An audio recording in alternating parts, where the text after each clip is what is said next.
13th, Markham, Secretary, and the people that are the word prayer. Let us pray. The Lord, we come to you this evening, just asking that you give us help us to realize that and look to you for guidance to make the very best decisions possible. Lord, we ask your special blessings on the school district, everyone involved, students, families, all the teachers, employees, administrators, and so on. That you just be with us, help us to make the very best decisions and to follow through with those very best of our lives.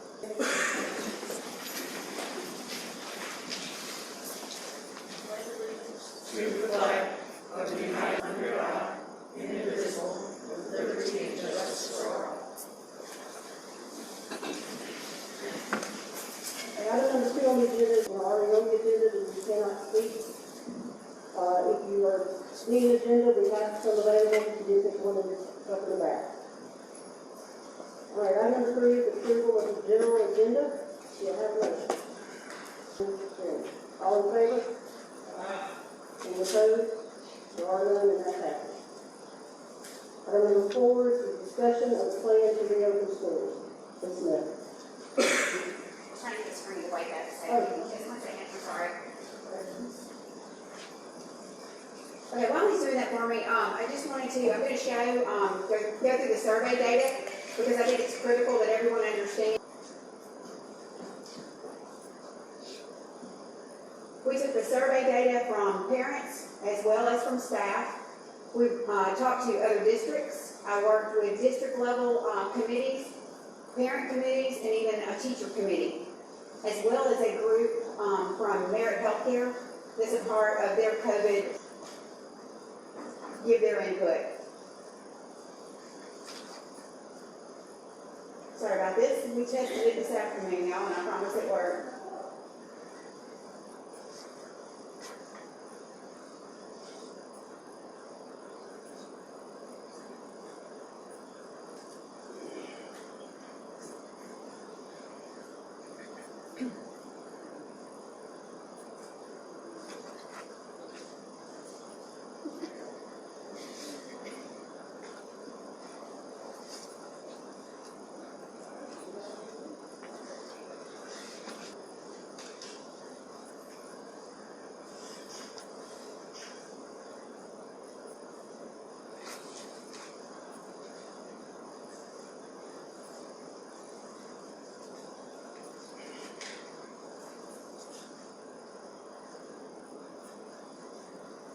Okay, again, this is the survey data. I will not spend a lot of time on this, but I do want you all to see the results. Starting with the parent survey, you can see the reporting areas, even by grade span. The first question, of course, was about the hybrid model. When MDE put out the information, there was not, they gave 3 options. There was traditional, to me, made the most sense and give people an option for potential virtual. And if you see here, 77.1% wanted students to return to the traditional setting, while 22.9% wanted some type of virtual or online school. Applied to them, and very similar results between the parent survey and the staff survey. The top score was building sanitation, keeping the building clean, as well as number of students per class. Parents also indicated one that we should have considered that we did not was mental health. On your masks, probably the next mask for students versus mask for teachers. Comments were all over the place. There were 1,277 comments on the parent survey. And some of them, I cannot show you all of them because a number of them indicated some personal information about either themselves or their students. The comments were worried and concerned. Parents were very concerned about their child being able to wear a mask all day if that was something that was required. Very concerned about us forcing them to sit and get all day and there not being recess and some type of activity throughout the day. I'm just hitting on a few of the high points. I did want to show you a number of them marked none. I'm going to go through here quickly. This section, there's nothing identifiable, and I'm going to go quickly. Just scrolling through, and we can see all of the comments. I did find concerns about maybe issues with their own child or within their own household. And I did appreciate that input, and we did do that. I opened that up to principals and cabinet so that we could go through those comments, and we attempted to address as much as we possibly could in the plan. Transportation, you can see that 45.2% said they would provide transportation. 15 said their child normally did not ride the bus, while 39.8 said their child would ride the bus. This is very consistent with what we already do in a normal school year. So no real change there. I didn't like the wording of this one. And I think this is one of those things that hindsight's 2020. We reviewed this, my cabinet, and as well as our parent committee and our teacher committee. And, but again, as far as those that had no preference, they were 55.6. So kind of hard to, then on students, it was 56.7 that they had no preference. And again, a lot of comments in the section about children having to wear a mask. Some felt very strongly that everyone should be required to wear a mask, while others said that it would be impossible and even stating that their child would not wear one. Temperature checks. I'll be honest with you, this one took me by surprise at 79.9% that they wanted students temperature checked before entering the building. This one is in, and I'll do whatever you all advise. Length of the school day for parents, 61% said no change. After that, at first I didn't, one of my cabinet members told me, but then it goes from they prefer the 3 hour, then 2, then 1. And one of the cabinet members said because they might run and pick the kids up on their lunch break, potentially. So that makes sense. It took me a second to catch up with that one. With the change of the school day caused childcare issues for you. 64% said no, with 19.3% yes, and the remainder a maybe. When you go into the faculty staff results, very similar as far as the response area and grade span. We gave them some more options because I was curious. We discovered during the shutdown that some of us struggled greatly with trying to do things virtually. I had never done a Zoom meeting until all this started, and now I've done a number of them teaching things, whether they either call it a combination of traditional and virtual, or if they would rather team teach with another teacher. And you can see the results there. But 59.2% wanting traditional. Very similar results on their concerns with class size and building sanitation. And then with masks coming in next. Their concerns, they did not have as many. It was interesting, our teachers, they wrote more on each of their comments. So I did go through those as well, and we have tried to address those. Some of them are individualized, which we'll have to address, with their building principal and so on. Mask. Gave them more options here because the committees that I work with asked that we do that for the staff one. And 49.1% selected, I prefer not to wear a mask, but I will adhere to the requirements. 21.8% in close contact with students, and then 8% having no preference. With students, 63.8% having no preference for students wearing masks. Temperature checks, very similar to what we saw in the parent survey. So this is one that I will be seeking your input when we get to that section on the plan. Length of school day, 51.8 saying they prefer no change, and then it's split fairly evenly, whether 1 hour, 2 hour, or 3 hour shortened day. And as an employee with the change of cause daycare issues, and the majority again saying that in the creation of the plan, ironically, we've been working on a plan to return since spring break, but we've had to tweak it almost constantly. It was one of those things that you would start thinking about something and there would be an adjustment. I do want to say publicly that this survey closed probably right about the time that the numbers were beginning to increase in Mississippi. I did hear from one parent stating that she wanted to change her vote. She and I discussed that via email, and it means there was no way that I could do that, but I did want to mention that. In going through the data, I feel very strongly that we need students that, and just so you understand the audience especially, the yellow is something I just want to make sure. Ms. Pierce has asked me now she wants me to go through the entire document. And so I had indicated some yellow, some things I did not want to forget, so that's why it's there. The green indicates items where the plan changed since I sent it to the board. I sent it to you all sometime Friday morning. Is that okay?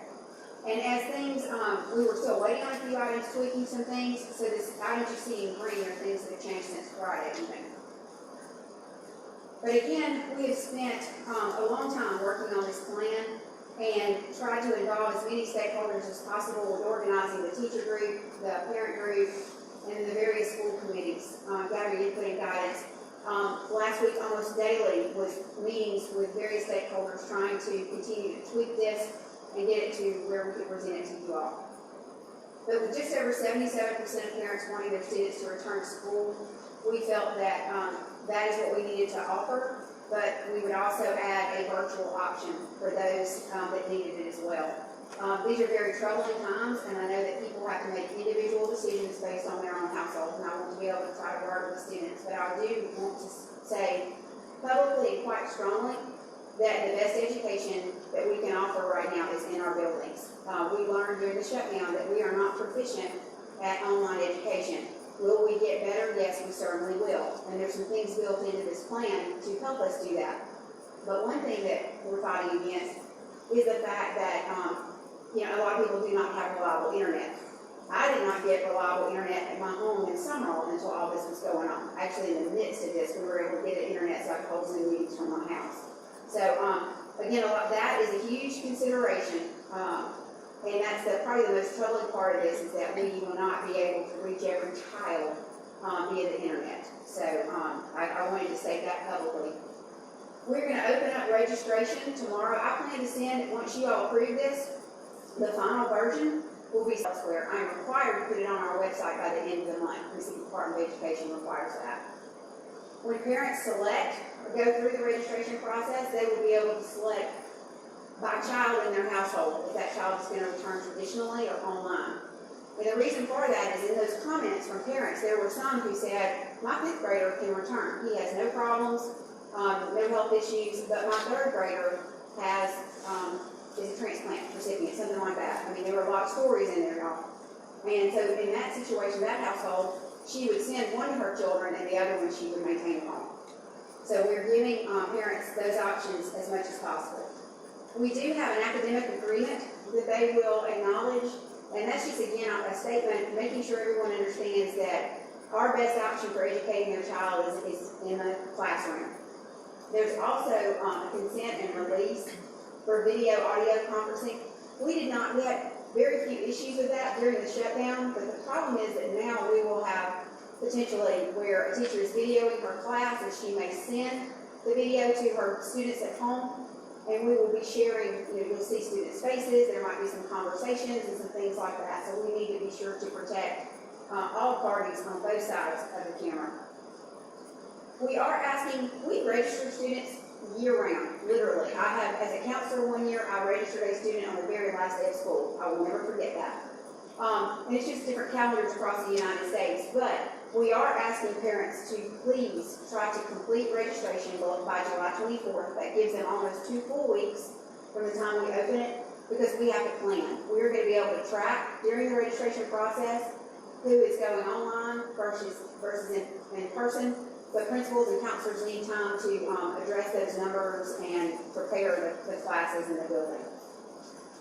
At this time, and I say at this time, this entire document is subject to change at any point. You all can change it at any meeting. The governor could make a recommendation that changes something for the state health organization. There are a number of entities that could impact this plan, and I want to make sure and state that publicly. At this time, I do not anticipate any changes to our school calendar, and I have a link here so parents, if they don't have a dated copy, they'll have that, but it has not changed since you all voted on it. A weekly schedule change that I'm requesting it's a pretty major change, but that each Wednesday we would run an alternate schedule and we would do a 2-hour early release, earlier than normal. This is for a variety of reasons. One, we are going to have to ask teachers, we're going to be adjusting their daily work schedule to try to accommodate. Now when we have early arriving students, we're able to put them in buildings like this, holding areas. And we're not going to be able to do that as we have in the past. So we're going to have to require teachers to be in their classrooms earlier than normal to offset that and not have so much time during the day due to some scheduling things we'll talk about in a minute. Those Wednesday afternoons would be dedicated to professional development. I've already talked to Ms. Jenny and Dr. Hampton, that, especially the first month, the focus would be, online education, like for us to work across the district like we've never been able to. For example, if the LC, but she has no one to do professional development with. And oftentimes, if she tries to reach out to say someone in Summerall or Purvis or whatever, schedules never mesh up. So we would have dedicated time on these Wednesday afternoons if they could hold these virtual meetings virtually. So that is a big change, so I wanted to draw attention to that. You see at the bottom of every one of these pages, I've indicated the date of the plan. One of the doctors at Merritt advised that I do that to ensure that at any given time people have the most updated plan as things were to change. I go into traditional school because that is pages and what that would look like. School buses. It is not possible to socially distance on a school bus. I know the CDC sent out some guidance, but the guidance that they originally sent out. Some things that we are going to do would be to sanitize the buses between routes because we do run multiple routes throughout the day. We have 158 buses and we run 130 the windows to increase airflow, even on our air-conditioned buses. So you may see a bus at a red light and wonder why the windows are cracked. And it's just to increase the airflow. This is an area where I feel that we have no way to,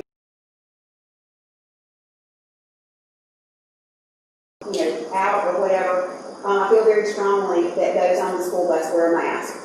And that'll be in an upcoming section, but I wanted y'all to be aware of that. I think it's very important. Just be doctors at Wesley. In an ideal situation, temperature checks would be great.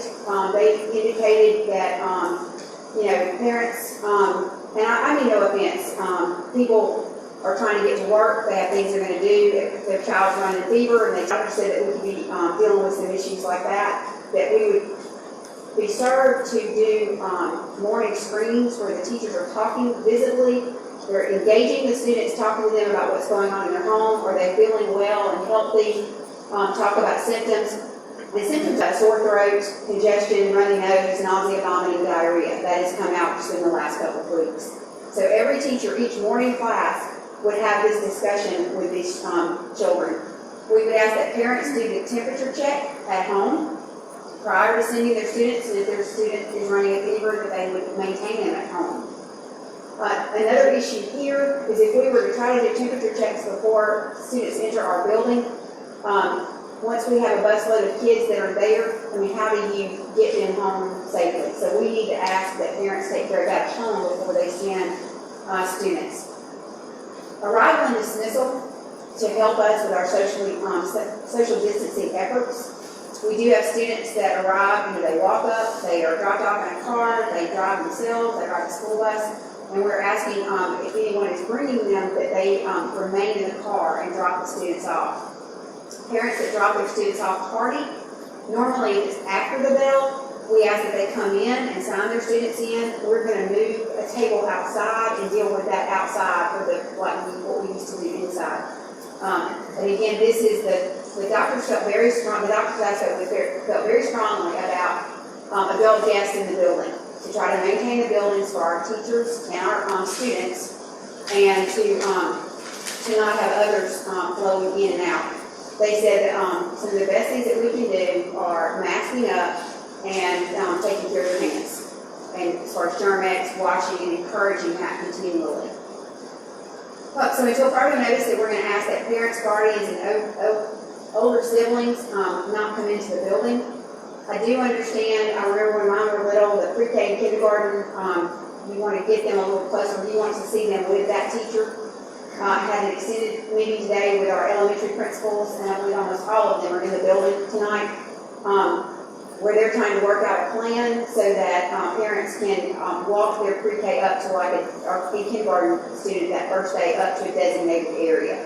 So they don't, they can't put them on the bus. We have many that do. Some drop them off in the car line. But if they would prefer to see that teacher or that assistant teacher and hand their child off, we're working that out for their first day. Throughout our buildings, the doctors indicated that it would be good if we got into a habit of, they call it like threshold. As you pass a threshold, as you enter, like you go to the restroom, even if you wash your hands in the restroom, when you come back in the classroom, cross that threshold, use the Germ-X that'll be there. first period and, okay, sorry. Picking up breakfast, students report to their homeroom or first period class. We're going to try to minimize eating in the cafeteria and keep that to our pre-K and kindergarten students. It's very hard for them to carry all those items, carry the tray, juggle all that. And many of them, they're still learning how to open their milk and all that in the first day of school and all. Each morning class will be a discussion of the daily health, how are you feeling, how are people at home feeling, wellness, prevention, and the focus being mask and hand cleaning. Dismissal. Campuses may designate staggered dismissal times. We are still working that out. That will be communicated by school site as each one is different.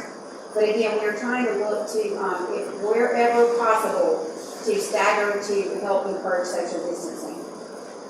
Parents picking up students during the day will ask that they call ahead so students can be sent, like if it's right out front, as long as we have the visual and know who they are, otherwise they would be walked to the vehicle.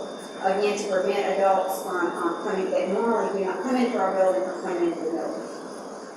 Mask, for this document, anything that covers the mouth and nose, asking that nothing political, offensive, or potentially disruptive, and that would be determined by school administration. I might find something, it's going to get down to whether it disrupts that class, if it's causing an issue for that school, for that building.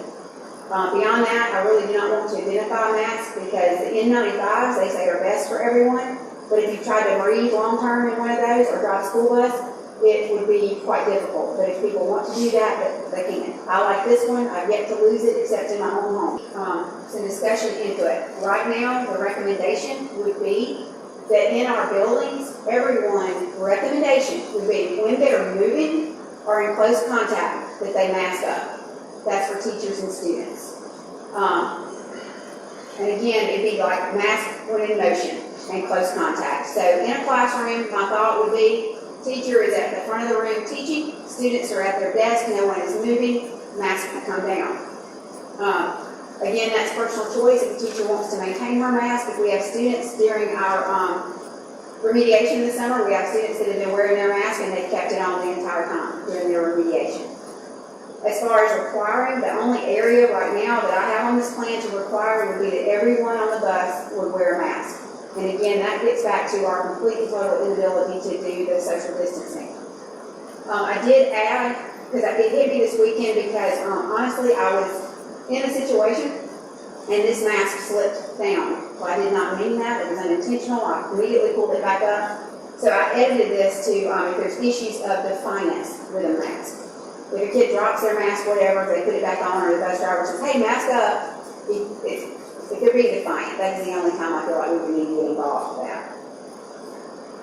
Visitors. Already indicated that we would not allow visitors. We would do what we had to maintain our buildings. As far as vendors and people that have to come in like that, we held right at 1,700 SPED conferences virtually during the shutdown. So we can do conferences quite easily in the virtual setting. We've done interviews, we've hired people, we've done a number of things virtually. We're getting better about it each day. Her goal is that we have hot meals. I did put except on Wednesdays, which could be more of a grab and go, that short day. But her goal even that day is to have some hot options for that. Pre-K and kindergarten, right now I have eat lunch. It might be necessary for them to eat breakfast in the school cafeteria as well. We're trying to work that out. That gets back to them being able to carry that. They physically have to be present, so we can't, well, ideally, we could give the assistant teacher to go and get their breakfast and we can use a pull cart to bring it back to the classroom. But federal guidelines do not allow us. They have to physically see that child. Our cafeteria is going to be more of the old Morrison style, whereas they come through, their tray is going to be prepared on the other side of the barrier, and they'll just make their selections without touching anything. And at the end, even there's going to be a way that they can scan their number in, so they don't have to touch the keypad, and then take their trays. We are still working on a way to organize grab and go for our online students, and that would look different by community. We're still working on the details of that, where they could potentially drive up and have staff. There are a lot of guidelines on that, especially about maintaining temperature. that we dealt with when we were trying to do the grab and go before. So again, we'll do everything we can to follow those guidelines and to maintain the homeroom groups, that they stay in a classroom and the teachers rotate to them. What we talked about today in meetings was during that time, when they're waiting for the next teacher to arrive, would be a great time to do, stand at your desk, get them moving, get them wiggling around, because they're going to need a lot of stand up, a lot of stretch breaks, and a lot of moving around. I do want to continue to offer recess and activity periods. The doctors felt very strongly about this. Though we're going to have to look at numbers and locations, because they advise that at this time we not use equipment. They said it'd be very hard to go behind. Now, we could get out there after a batch finishes, we could go out there and clean, but by then, 10 kids have used the same rung to go up the slide potentially.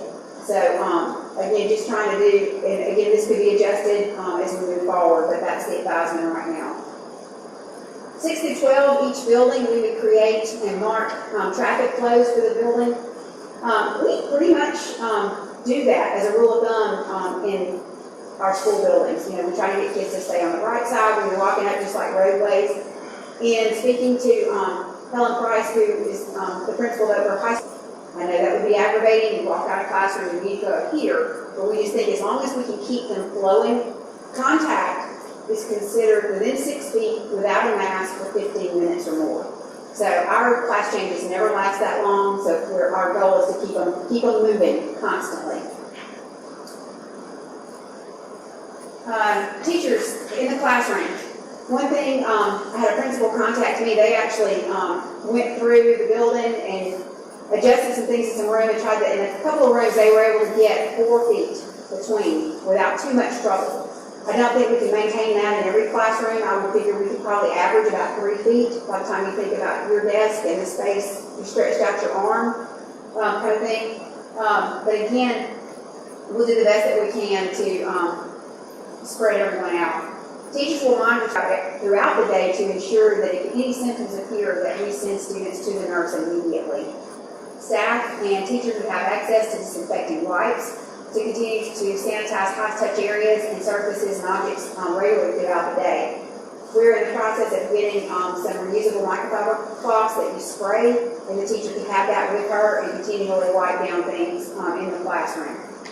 It would increase airflow, and it would be principals can work that out individually. If there's a teacher that would prefer that not happen, we'll work with them, but we are going to make that an option.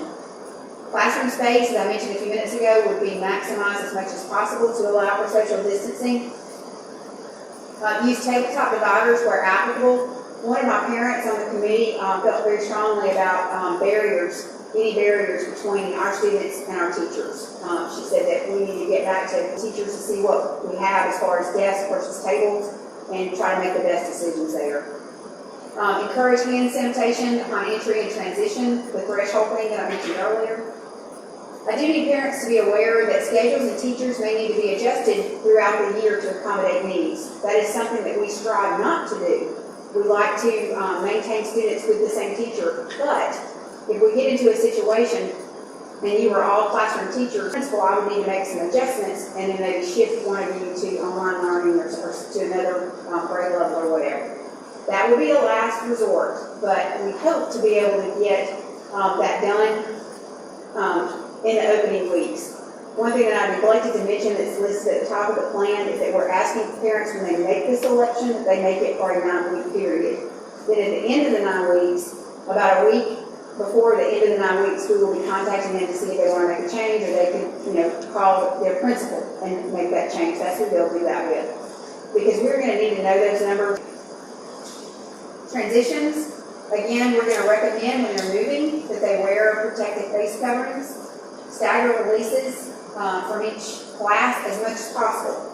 In some situations, some campuses, it's going to be easy to do that. They have like a school within a school, maybe 6 grades on a different bell schedule from 7. So we would just adjust that as we could.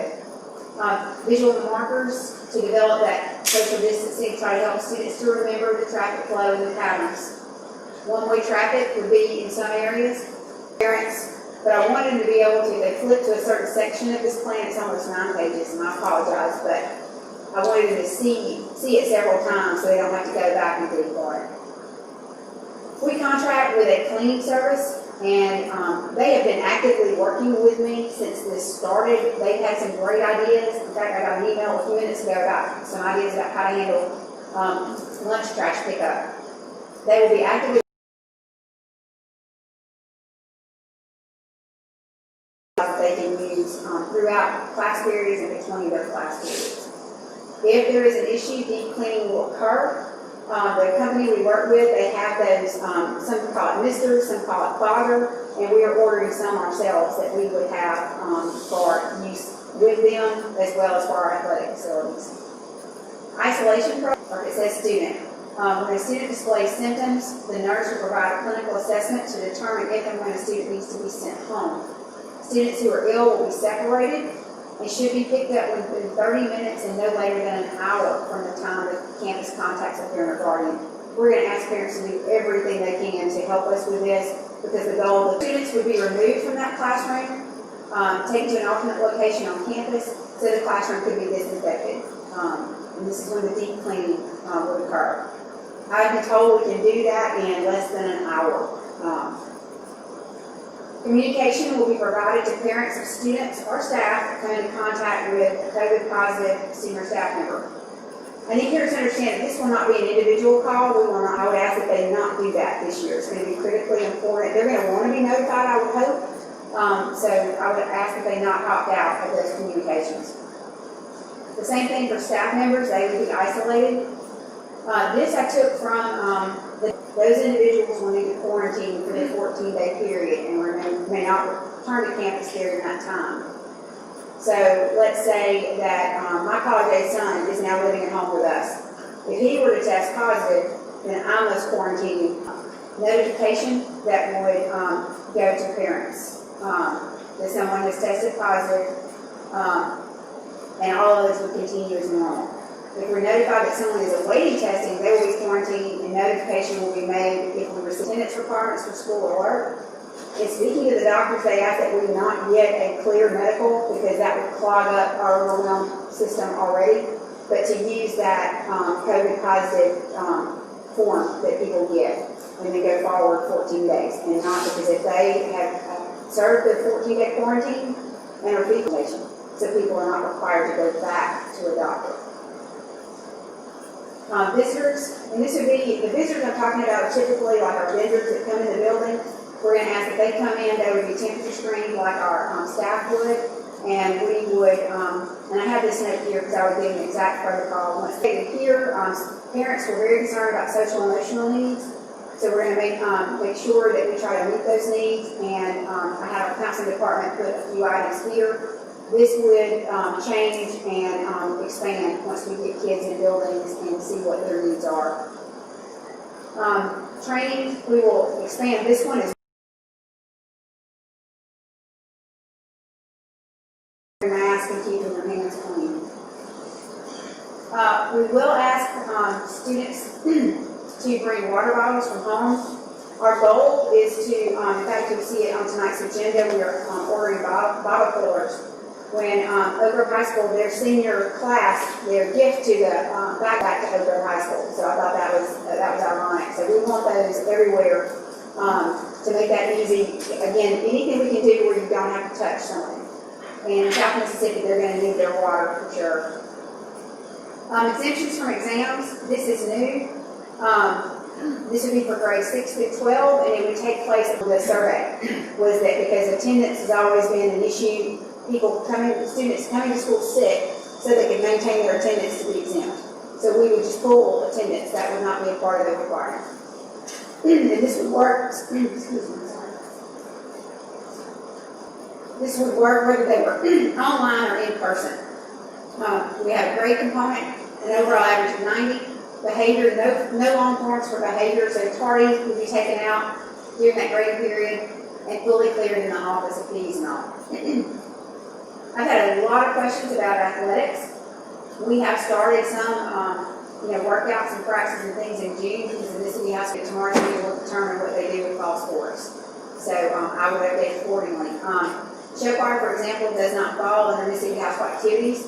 What I would do, I ask that I do is like I did before and continue to use Mississippi House activities guidance and apply it to all of our activities. That way I don't have, this was the parent committee felt very strongly about it. So what are you going to do about this? We've discussed this. What we thought we would do is start with each teacher would create an introductory video. They can even show their classroom. This is what my classroom looks like, that type of thing. And then follow up with online contact, whether it's virtual or phone call. Because sometimes parents just need that reassurance to, I need to tell you about my kid. I know whatever.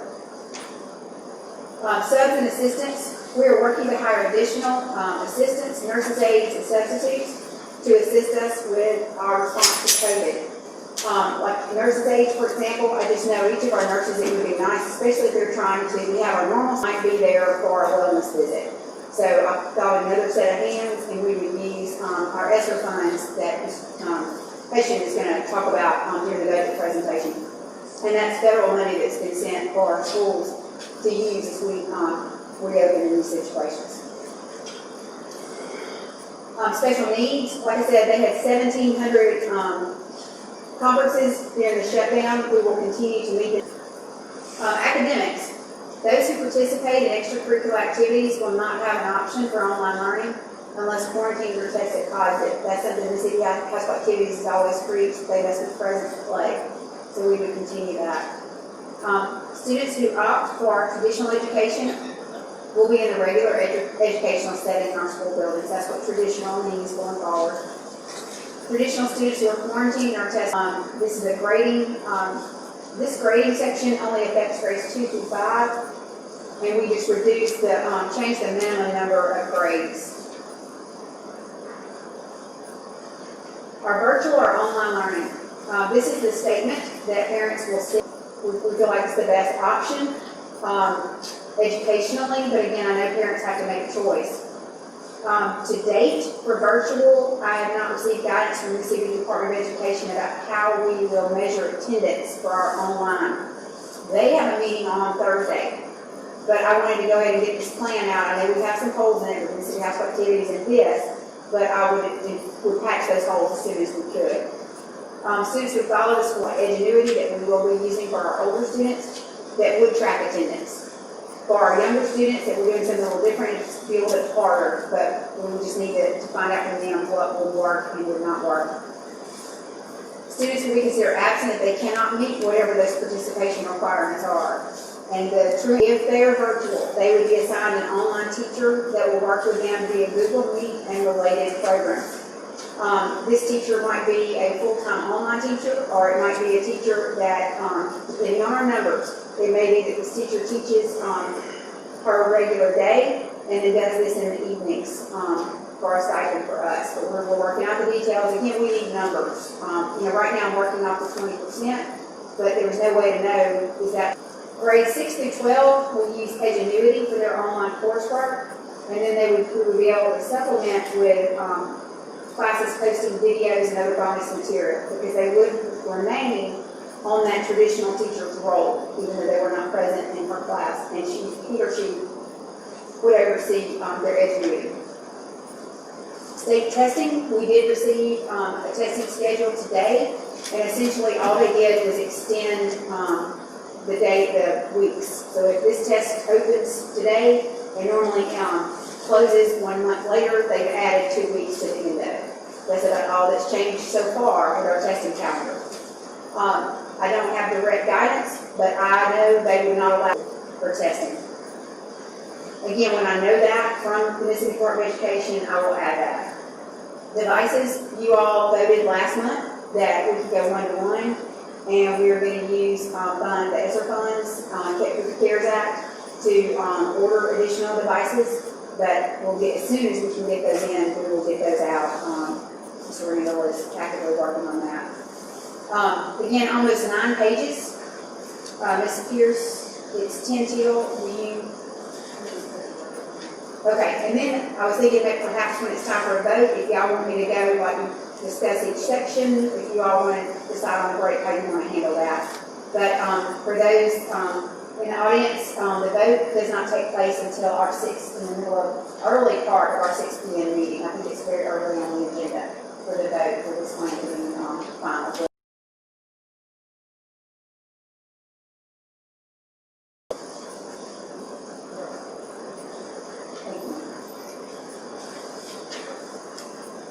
Okay, so I will go to the six. We'll look up back to see if we're back to the break.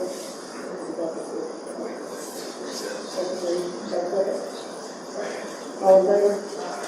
Any opposed? And that has very good.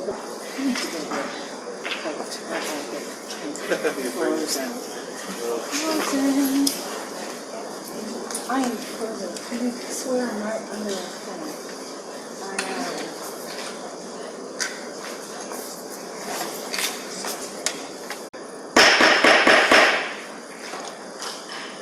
Okay, I'd like to call it for the regular scheduled meeting of the Lamar County School Board. And before we start, we are going to play again, I'm going to play at 5, but I feel like the more playing the better. So, Sharon, you can please. Let us pray. Dear Heavenly Father, thank you for bringing us here tonight safely. Lord, please be with us as we make these decisions. We know that we can't make the right decision or you do with us. These are difficult times, and we understand that, but we also understand that we need to put our trust in you. And as long as we have you, we can make it through this time. Please guide us tonight as you do.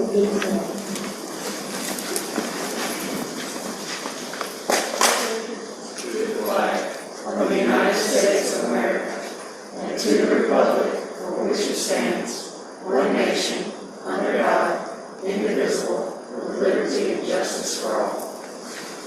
Okay, we take it personally to the agenda. If you didn't have one, there's separate commitments for that. Basically, what the speaker say is if you have not already been approved to speak before the board, then you will not be speaking tonight. We appreciate it because we know that means you really are truly invested in what's happening in the Lamar County School District. And we really appreciate your presence. Item number 3 is the approval of the general agenda. Do I have a motion? Thank you, Gary. Thank you, Jim. All in favor? Any opposed? All in that passes. Item number 4 is the presentation of our fiscal year 2021 budget. Okay.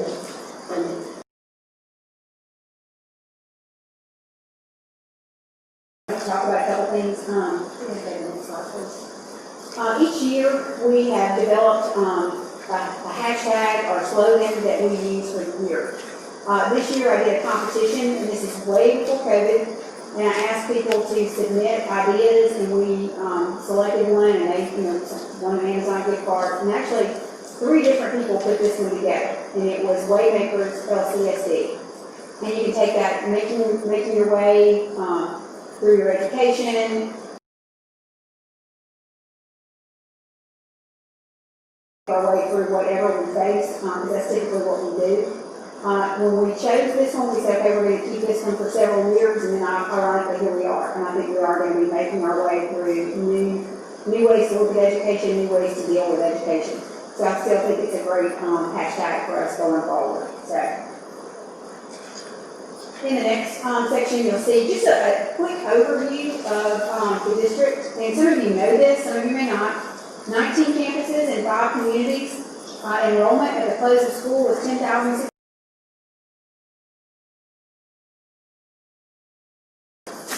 1,550 employees.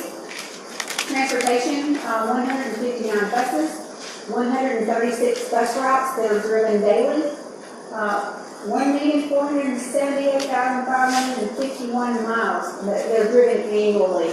So I think there's a line item here for some new tires too. So seriously, we do a lot in the transportation department to meet the needs of our students. I hear them a lot of times on those bus radios. Susie forgot her lunchbox, well, I'll swing back around a second and drop it off. They're very, very helpful, very mindful of our students. Facilities, if you look at the square footage that we maintain, you can see that well. Budget numbers in a few minutes, they're quite staggering. Child nutrition, 433,000 breakfasts served with almost 1 million lunches served. And you can see that through the sack lunches that we did as well during that period of time. So a lot goes on in this district. It is larger sometimes than people realize. When I say 19 campuses, everybody focuses on their own community or their own school. I know that one of my administrators was having a discussion with some students that were over at her house And she was talking to him and she said, okay, you know, well, 10,000 students. And they said, oh, we don't have 10,000 students at our school. And because they could get so focused in. But we are a very large district. We're the 6th largest in the state of Mississippi. And it has a lot of moving parts. And a big part of that is our budget is overseen by Ms. Jennifer Hession. She and Chase Foss do an outstanding job. That is one area that I don't have to worry about. Okay, when we start this budget planning process, it begins about January each year. We base it on a combination of actual numbers that were given and estimates based on previous year's revenue expenditures. So during the COVID shutdown, that kind of slowed the process down. Normally we do this about the middle to the 1st of June. So we were a little bit behind on this, but you know, we're still okay with it. Our budget is an estimate. It is the best previous numbers or actual numbers. So that's what we're working with at this time. There's a couple of things that we have to take into consideration in the school district. Our school fiscal year is July 1 through June 30th. Our board of supervisors fiscal year is October 1 through September 30th. So that there's a lag period of about 3 months there. So we have to have a good fund balance in the district in order to cash flow and to operate our schools before our large tax payments come in. You know, the taxes people are paid on December, January, February. So that's when we get the majority of the money each year. So we have to be very mindful to keep a good fund balance in order to be able to cash flow through those. Just coming up here. This slide is just an overview of the next slides. We will talk in detail by category. As you can see, 37% of our revenue comes from local sources, 51% from state sources, 11% federal, and 1% from 16th section. So we have an anticipated revenue for the 2021 school year of 106, 562, 764. That's 106 million. That's a lot of dollars. And on this next slide, you can see it's just a little chart of some of the large areas of revenue. We'll go into the next slide. That's just kind of an overview of the local revenue. We'll go into the next slide and I'll kind of explain each section. Our largest local revenue, of course, is our ad valorem tax for operating. This number is $29,622,170. That is from Lamar County as well as a section in Pearl River County that is in the Lamar County School District. We also have ad valorem debt service of $4.9 million. That is from a 2005 bond issue and the 2013 limited tax notes. Now, our school district will make a formal ad valorem request to the Board of Supervisors by August 15th. Once that formal request is made, it is in dollars to bring in those dollars.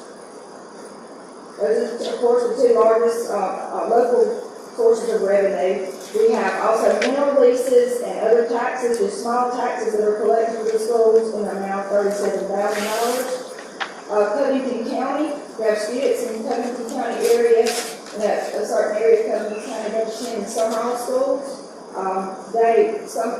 Covington County actually pays us $150 per student each year to the school district for those students, and the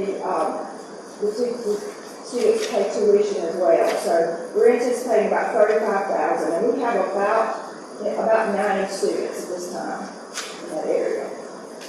Interest earnings, that's interest earnings on our checking accounts, that's about $250,000. Our current interest rate we're receiving is 1.98%. We do a 3-year bid, or we can do a 3-year bid on that. We're in the 3rd year now, so we'll have to rebid that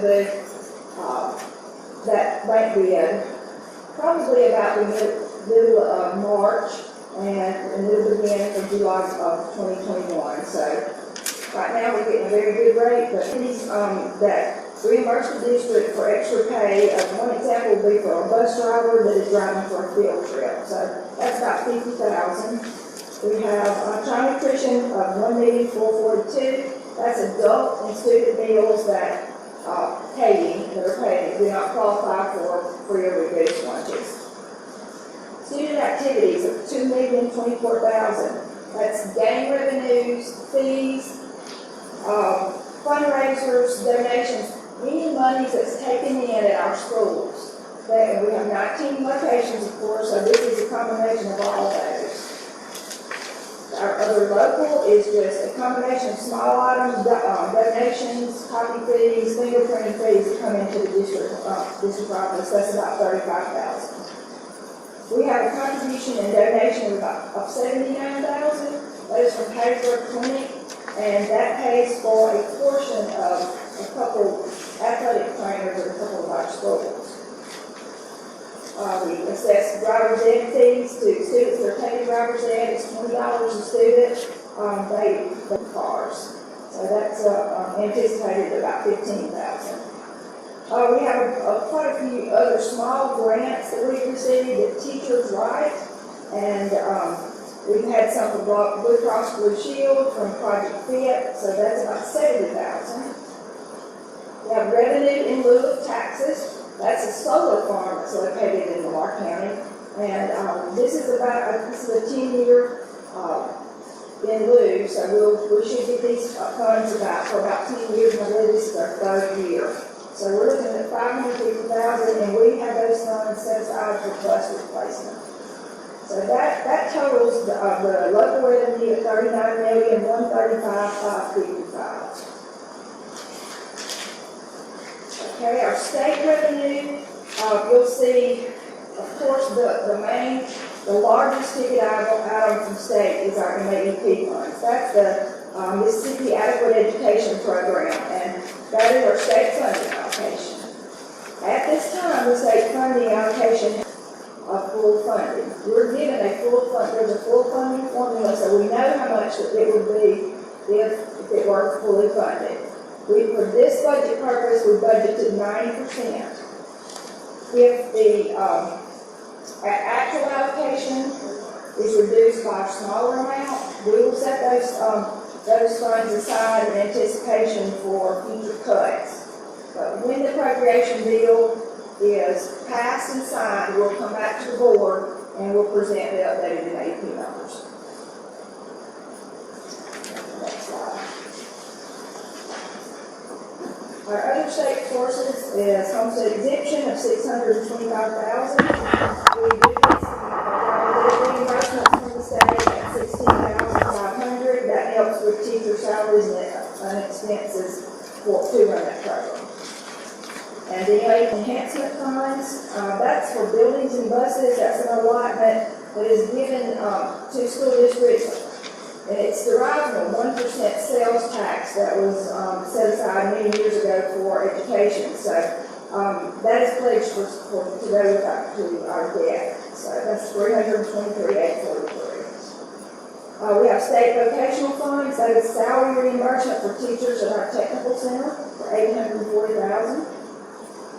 Child nutrition, we received about $53,000 from the state for equipment reimbursement. Rail car tax and additional privilege tax for heavy trucks. All rail cars and heavy trucks that go through Lamar County pay a tax, and we get a portion of that. The county gets a portion, as well as the school district. So the rail car tax is $35,000, and the heavy truck tax is $175,000. Extended school year. That's to run the summer program for our special services. That's $50,888. Early Learning Collaborative, $301,000. That's for instructional supplies, equipment, and teacher salaries to run our pre-K.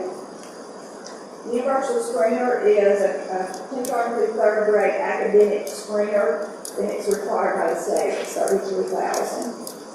Educational Child Funds is a special services funds as well, and it's for children that need to be in other facilities to better meet their needs. That's $95,000.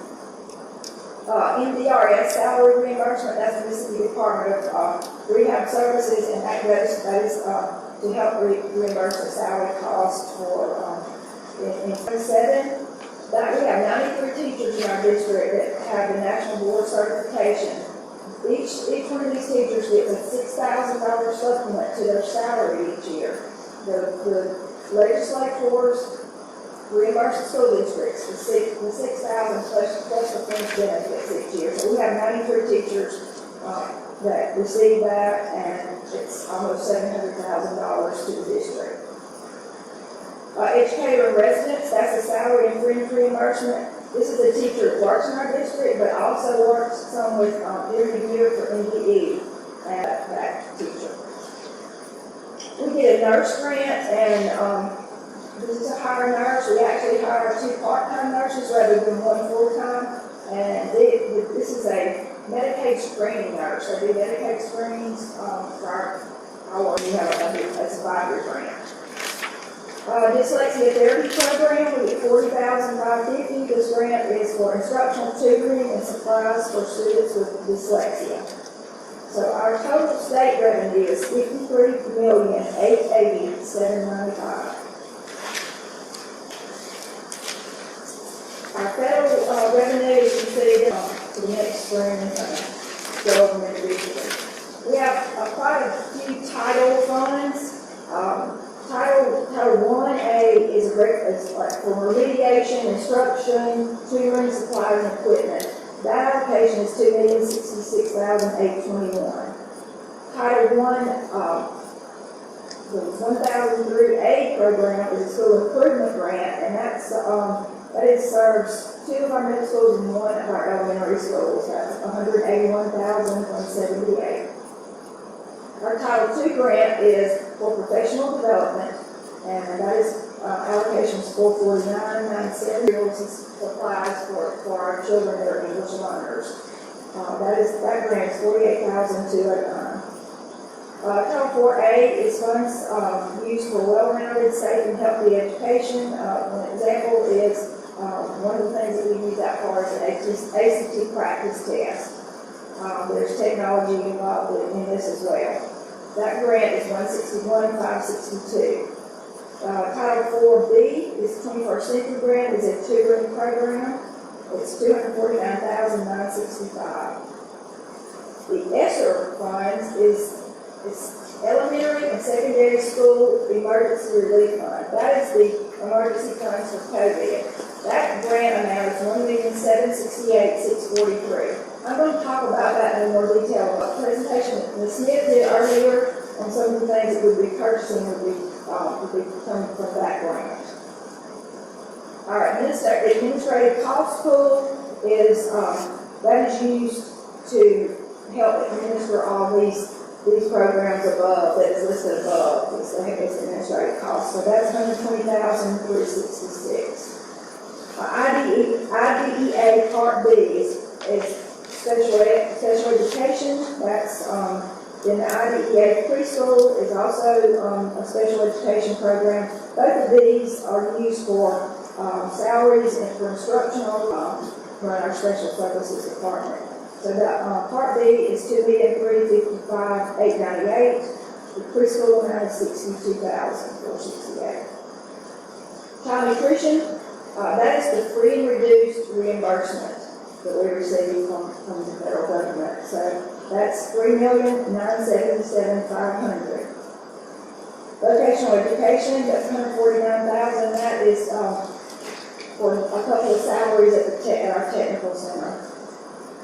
Medicaid screening and the SBAC. SBAC is a school-based administrative training program. Both of these are Medicaid programs. The Medicaid screening, we talked about earlier that state grant for the nurse. The nurse does screenings when they're in the schools for these students, and we in turn get money back from Medicaid for that. I believe that it's a well check, as if they went to the pediatric clinic and had this, the parent has allows it to happen at the school. SBAC program, we do, the teachers are given random moment surveys, of what they're doing at any given time during the day, and we, depending on the numbers of the surveys that are sent out, we get dollars back from Medicaid for that as well. So that's another $25,000. We use those funds to go towards our nurses' salaries. So we use that to offset it, because we do have nurses in all of our schools. Our total federal revenue then is a total of $11,642,413. Our 16th section revenue, you see the various types of revenue. $25,000. We have oil fields in Baxterville, and we get oil royalties of about $200,000. Earnings on our investments and checking, $372,000. Interest on loans. These are loans that the district makes. We have a district principal fund that is 16th section funds that we are not allowed to spend. We can borrow it from ourselves. We have to pay interest, and we have to have the funds available in our operating funds to pay back. So these are loans that you can only use for capital improvements or buses. We do have some outstanding loans. We actually built a school where we borrowed from ourselves and paid the interest. We in turn can get the interest back in at the end of the year. School with that, and we're still paying on that. But that we get the interest back at the end of the year for operating, and it's about $300,000. Timber sales, we go on the Mississippi Forestry Commission recommendation as to when we need to cut timber on our 16th section. They have told us that we should have a cut of about $102,000 next year. We have a pro rata share with other districts. We share townships with Poplarville School District and Hattiesburg School District, and we should receive funds from Poplarville about $5,000. Total 16th section revenue is here's our budgeted expenses. There's about 1 million line items, so we just kind of have some other, just the large items that we've got listed. But first I want to go over the ESSER funds. That's the Emergency Secondary School, Elementary and Secondary School Emergency Relief Fund. We have submitted a plan for the way we're going to use these. We would like to use these funds to the Mississippi Department of Education. We are awaiting their approval at this point on this. In this plan, these are just some of the items that we think will be needed for the reopening of our buildings. Not limited to this, but this is some of the major items. Buildings that's needed. Nurse aides. We're going to put nurse aides at all locations, school locations where the nurses are located. We're buying bottle fillers for all of our water fountains. And we're going to have district substitutes. We're going to have subs that will work on a daily basis to ensure that all our classes are covered. That's the ESSER fund. The other budget expenses that are salaries and fringes are 80%, pretty much 75 to 80% of our budget.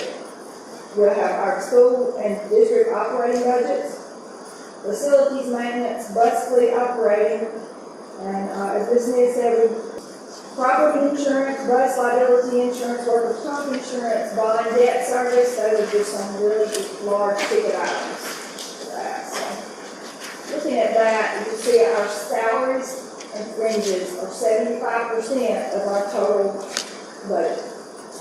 That is, $80.5 million. So that's a lot of money. The other operating expenses, that's 75%. 20% goes to other operating things other than the salaries. We have debt service of $5.8 million as well. So that's our total expenditures of $107,536. And you'll see that was a little larger than our revenue. But that's because we already have funds that we had on hand, we just haven't extended yet, it will be extended this year. So, one example is the Lumberton improvement funds that we're not. There's a lot of money in employer fringe benefits that is spent, and on a $40,000 salary, a full-time salary, the employer portion that goes into our retirement system is 17.4%. We do 7.65% is the FICA, the employer FICA portion, which is our Social Security and Medicare. We also, for a full-time employee, if they choose to take the health insurance, the district's portion of that is $4,668 a year. So there's 27% that goes into employer portion of PERS, employer portion of FICA, as well as health insurance. So that's 75% of our expenses is salaries and fringes. That's a lot of money. It's hard to, you say a salary, well, it's only $40,000, it's only $20,000 plus. Yeah, that's the thing. You always have to remember that portion of it too. So that's a lot of money.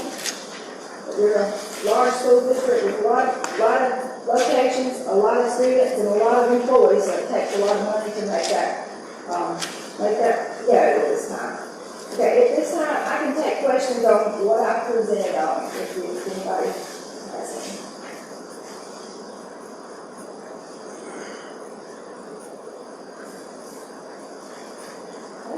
Okay. Their next meeting for adoption.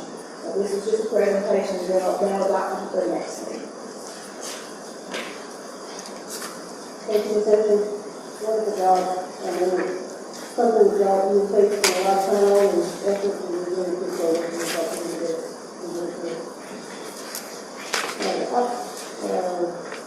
Item number 6 is the approval of the plans of the other schools for the 2024 school year. So this is a work session. Ms. Smith gave us some great detail what the new plan is, with the kind of working document as you said.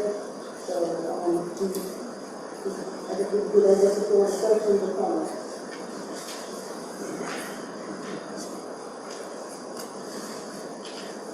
I'll take the shot. I just want to say thank you. The amount of time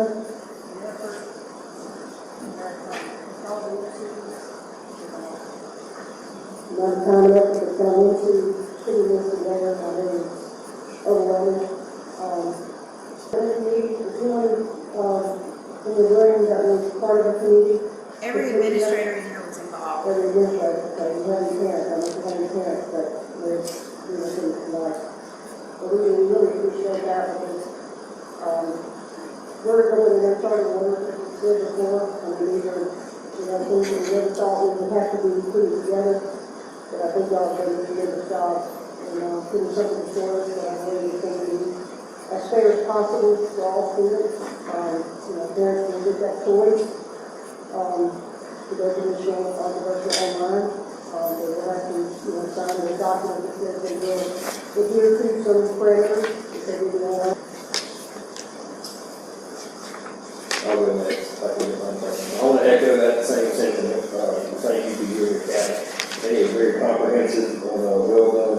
One of the things that I noticed in the work session earlier that you were talking about was I don't think that it's feasible to require the students to wear masks. I don't think that that's even possible, especially with the younger age groups. And we also talked about some of the scenarios where if you required your staff to wear masks, it's not possible either. But I think that it should be strongly requested that the staff wear masks. Obviously, the students can move around one line. That's going to be up to the parents, and it should be up to the parents. But from a staff standpoint, I hope that we really encourage that. So you did the bus, for everyone on the bus wears a mask? I think that everybody, yes. They're going to be sitting right beside each other. There's no way. That would be the best thing. The windows down, I think, is a great idea. Obviously, we work in healthcare where we're masked all the time. I'm used to get it. I understand that if Deborah and I are sitting within 6 feet of each other, if one of us has a mask on, that's pretty good. But if both of us have a mask on, it does impact wearing a mask. Again, very good job.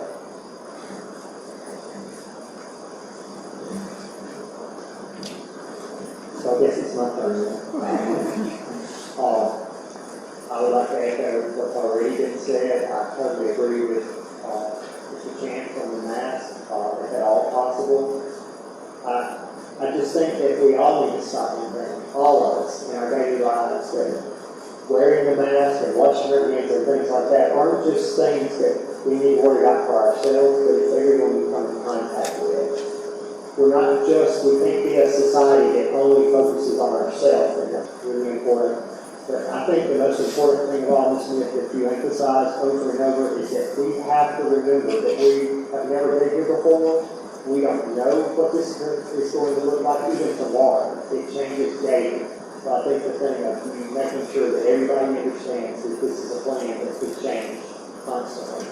And I know that's not where anybody's going to be. I'm a very structured person, and I like to know what I'm doing almost minute by minute. And some of you know you all have to know that. But that's just not the world we're in, and it can't be that way. So we've got to be flexible as a school district to meet, the needs that come from the medical community and so on to do what's best for our students and faculty.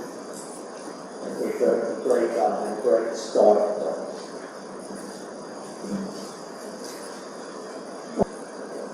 If a teacher is teaching and she's trying to communicate, that is a question I have. A barrier? Yes, a barrier. Well, we did talk to our speech pathologist to have, because again, children have to see their lips when they're doing that. So we're building the barriers when you're talking about. We're building those in our offices so that the ones that don't already have a window don't have a barrier there. And then I'm having some additional ones made from Ms. Thurman for her speech class to use if they would prefer that. And I also saw on the news the other day that they actually have some masks that are clear also. Yes, okay. That's just a question. Okay. Thank you, ma'am. Anything else? Okay, so one day, put this on the board, I don't know, just what I was doing. Let's say it's going to go in here. Do I have a motion? So moved. Okay, do I have a second? Second. All in favor? Any opposed? And that passes. Okay, item number 7 is the local board card. It's little. Come on, guys.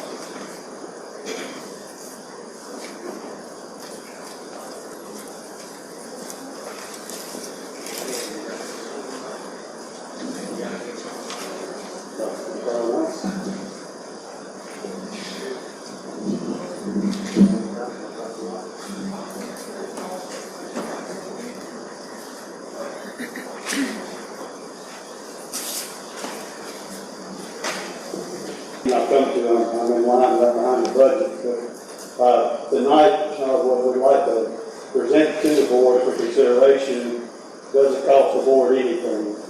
Actually, it's a revenue source for Oak Grove High School and Oak Grove High School athletics.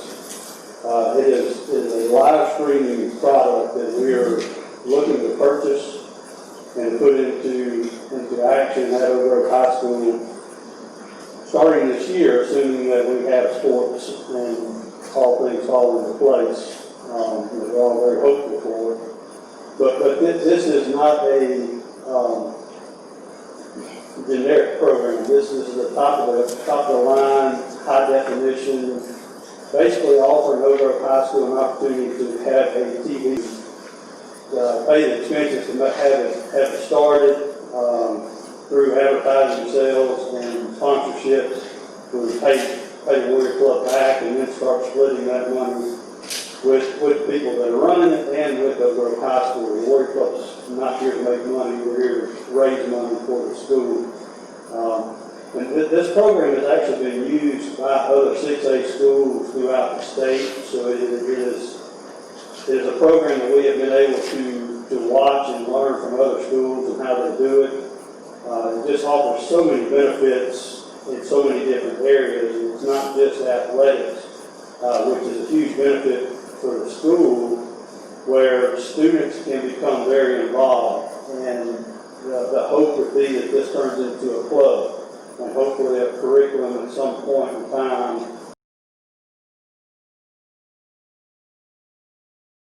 Media through the school, so there's so many benefits from it. The primary focus for the first year would be for football and baseball, but we do want to offer it to band and soccer and volleyball and everybody else that they raise their own advertising and they get the overwhelming majority of those proceeds. So again, the Warrior Club's not trying to make money, we're trying to generate money for all the programs. And I provided you with a packet that kind of goes into detail with the costs and everything involved. But, so the plan for the fundraising broadcast, and it is a just regular broadcast over the radio where it's live streamed. Our intention is to offer this free for everybody to watch, because the more people watch, the more advertisements you can see.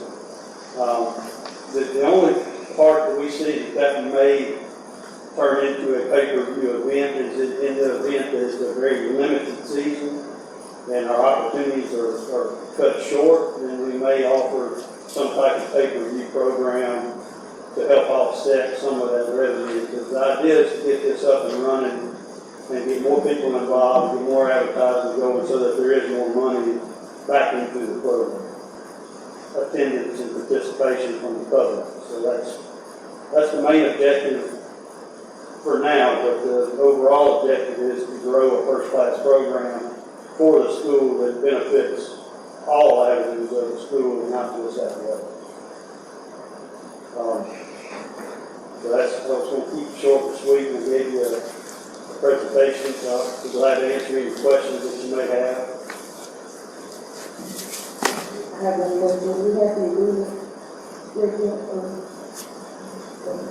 I talked to Mr. Rose and we've gone over details, and I talked with you about this. One of the main concerns I had was whether we had any contracts in place now that we're in conflict. And I'm not aware of any contracts that we have.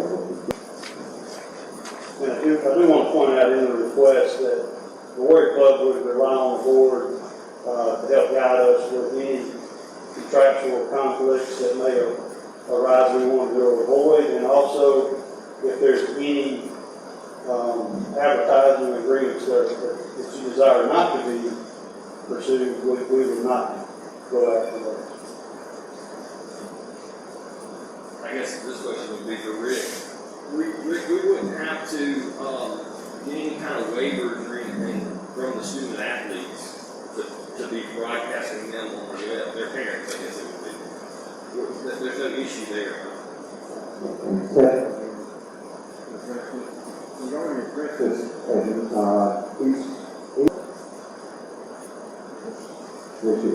yes. That's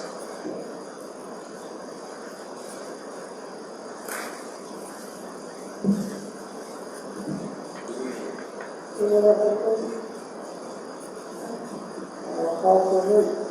All those in favor? Mr. Green, will have a second. Mr. Green, all in favor? Any opposed? Any other? Thank you, Mr. Will.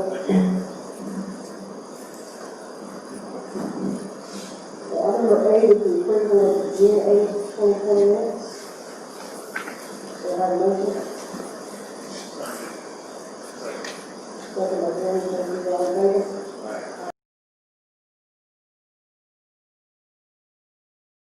Approval of the June 6th work session minutes. Do I have a motion? A second. Thank you. Any abstentions? Carries. All in favor? Any opposed? And that passes. All right, item number 10 is the approval of the monthly financial report for May 2020. Do I have a motion? Thank you, Steve. Thank you, Brandon. All in favor? Any opposed? And that passes. Item number 11 is approval of the resolution, so. So moved. Thank you. All in favor? Any opposed? And that passes. Item number 12 is approval to reject proposals for janitorial services. Do I have a motion? That's carried. Do I have a second? That's carried. All in favor? Any opposed? And that passes. Item number 13 is the approval to extend the King contract for 1 year due to COVID-19. Do I have a motion? Mr. President, I mentioned a little earlier that, and I'm not talking about this to be appropriate time for it or not, but because of the pandemic situation that we're in, that I'm suggesting that an addendum be added to all of our service contracts that address the pandemic so that we can adjust all of these contracts as needed, that the school board determines necessary during the pandemic. That we have about venue and jurisdiction for any litigation, but also says that in the event of a pandemic, that this board would have the right to adjust any of those service contracts. So I'd like it to apply to managing contracts if possible. Have a copy? Yes, I do. I think Mr. Bradford has it. Yeah. I think I have it on the other one.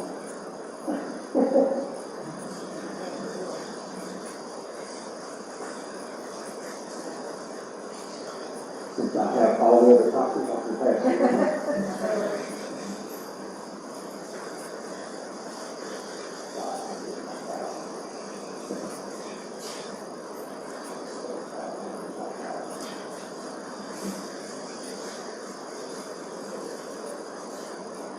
I'll give everyone a quick couple minutes to review this.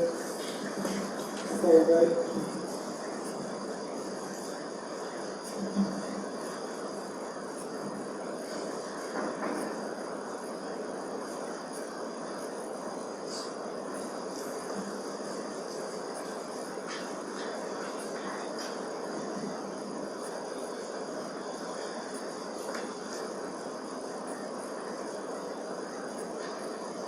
So this will be added to all service contracts, includes, the ones that we're doing tonight also for special education. That's what I would suggest, and this is up to the board, but what we found is because of the pandemic, that we had a lot of contracts that we were involved in earlier this year, and most of the contractors worked with us.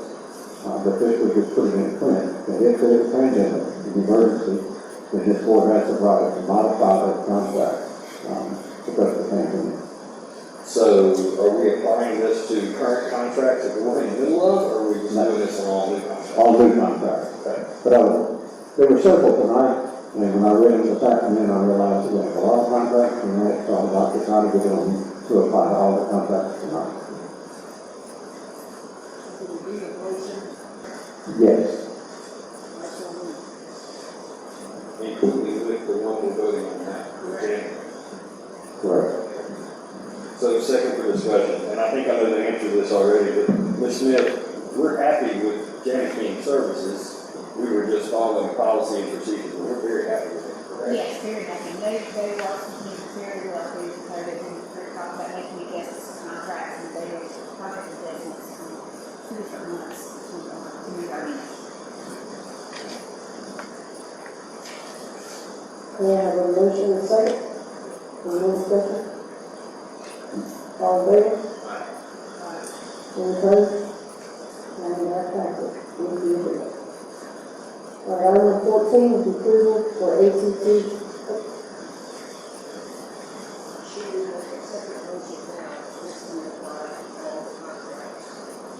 I think we'll do that at the time we approve the agreement, which is always, I mean, but we don't know the individual of those, we just need to put it in.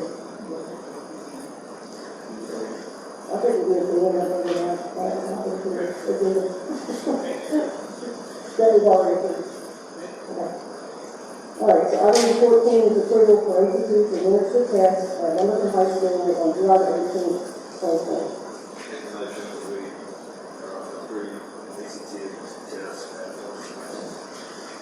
have a second, and I'd like to, have you got any questions?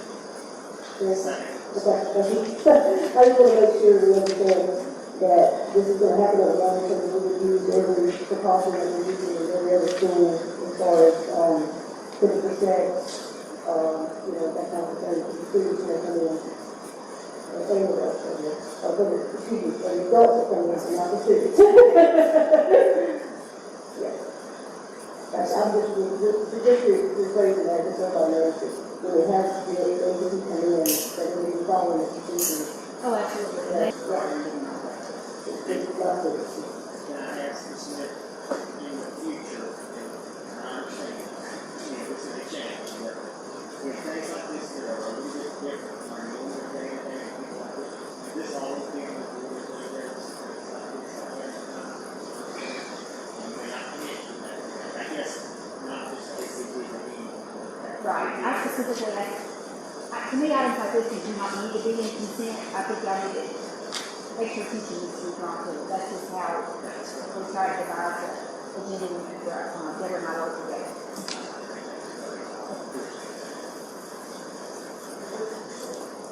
okay, all in favor? Any opposed? And that passes. Number 15 is the approval of change to policy IHF, graduation requirement. Do I have a motion? Second. Item 16 is the approval to declare emergency due to reopening of schools / COVID-19. Do I have a motion? Thank you. All in favor? Any opposed? And that passes. Item 17 is emergency purchases. And we have one item in that for the district, 20 water coolers, 20 water coolers, 200 bottle coolers at a cost of $92,000 from Perkins. This is going to be paid for the Yes, sir. Katie's approval. So have a motion. So moved. Thank you, Jim. Thank you, Jim. All in favor? Any opposed? And that passes. Item number 18 is the approval to follow the Famous First Coronavirus Response Act. So have a motion. Mr. Jim, a second. Item number 19, Board matters. Ms. Wilson. The only item that I had tonight was the interlocal agreement with the sheriff's department to use these field workers. Chief also we will ask that the board approve $56,700 in payment to the sheriff's department. They will provide assistance arrangements and monitoring. But this will apply to all of those campuses that have assisted us in the past. Any questions from the board? Not open for motion. That's good. That's second. That's good. All in favor? Any opposed? And that passes.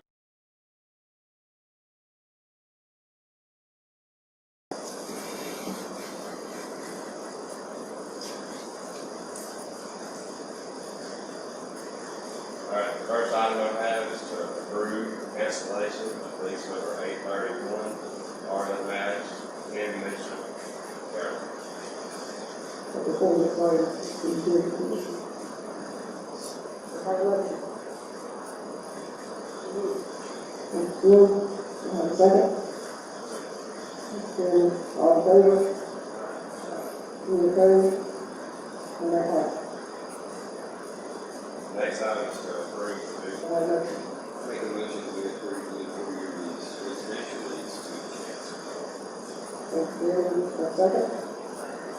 Thank you. All in favor? Any opposed?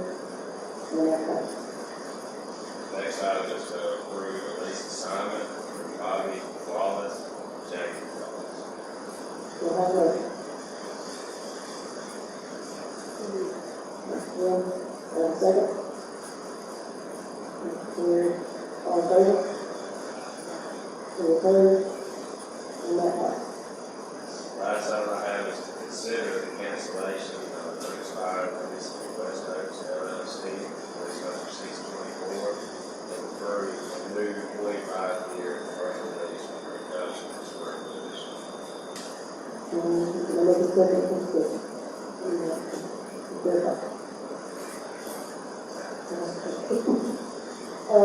If I'm correct, the last square footage is the street, It's a reduction of the road that makes the it. road that has to. So they're not giving up any land that should be built on. And that is a normal thing to do. We've done several other leases. It's going to allow more access to the property. How long do they have left on their lease? It expires 30. Kevin, can you explain the difference in the lease, the annual lease, what they're paying now, what this new lease addresses? Their new lease amount would be $15,734. What they're paying now, I don't have the exact number, but it's around $3,033, I believe. So with this They're still getting the increase. with this reduction of square footage though, are we going to go crazy? No, we use the same appraisal, figure the square footage value is applied to the new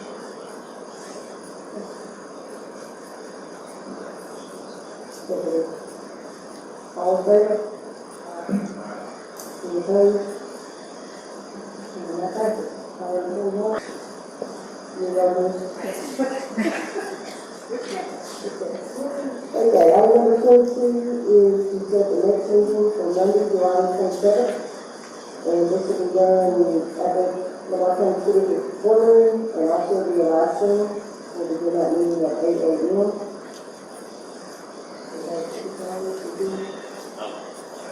We didn't want to be. I know. Everything. Everybody put them down, we want, open the floor for them. Okay, so we're going to have a second. All in favor?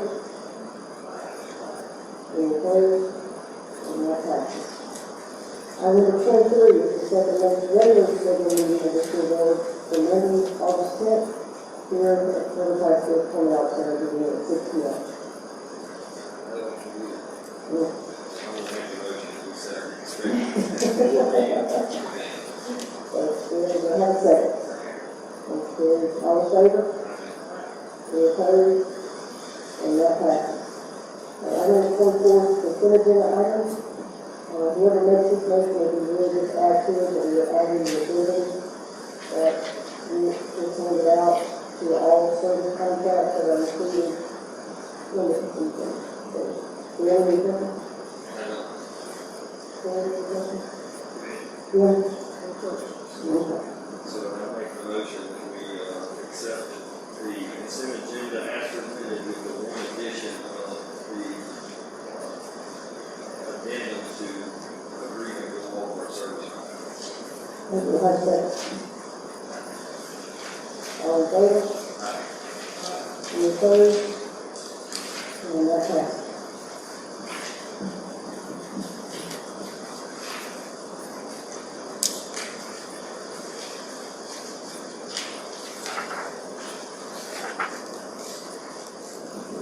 Comes out of order, we have nothing. Item number 26 is to consider executive session. We have computer transfer to discuss, 2 legal matters and a personnel matter. So I have no. Make a motion that we consider executive session for the reading. Madam President, we need to withdraw item 2 of the legal issues of West Coast Police, that matter has been resolved. Okay, we like that. So without, there's one legal matter, to the transfer of the personnel matter. Sure, we need to make the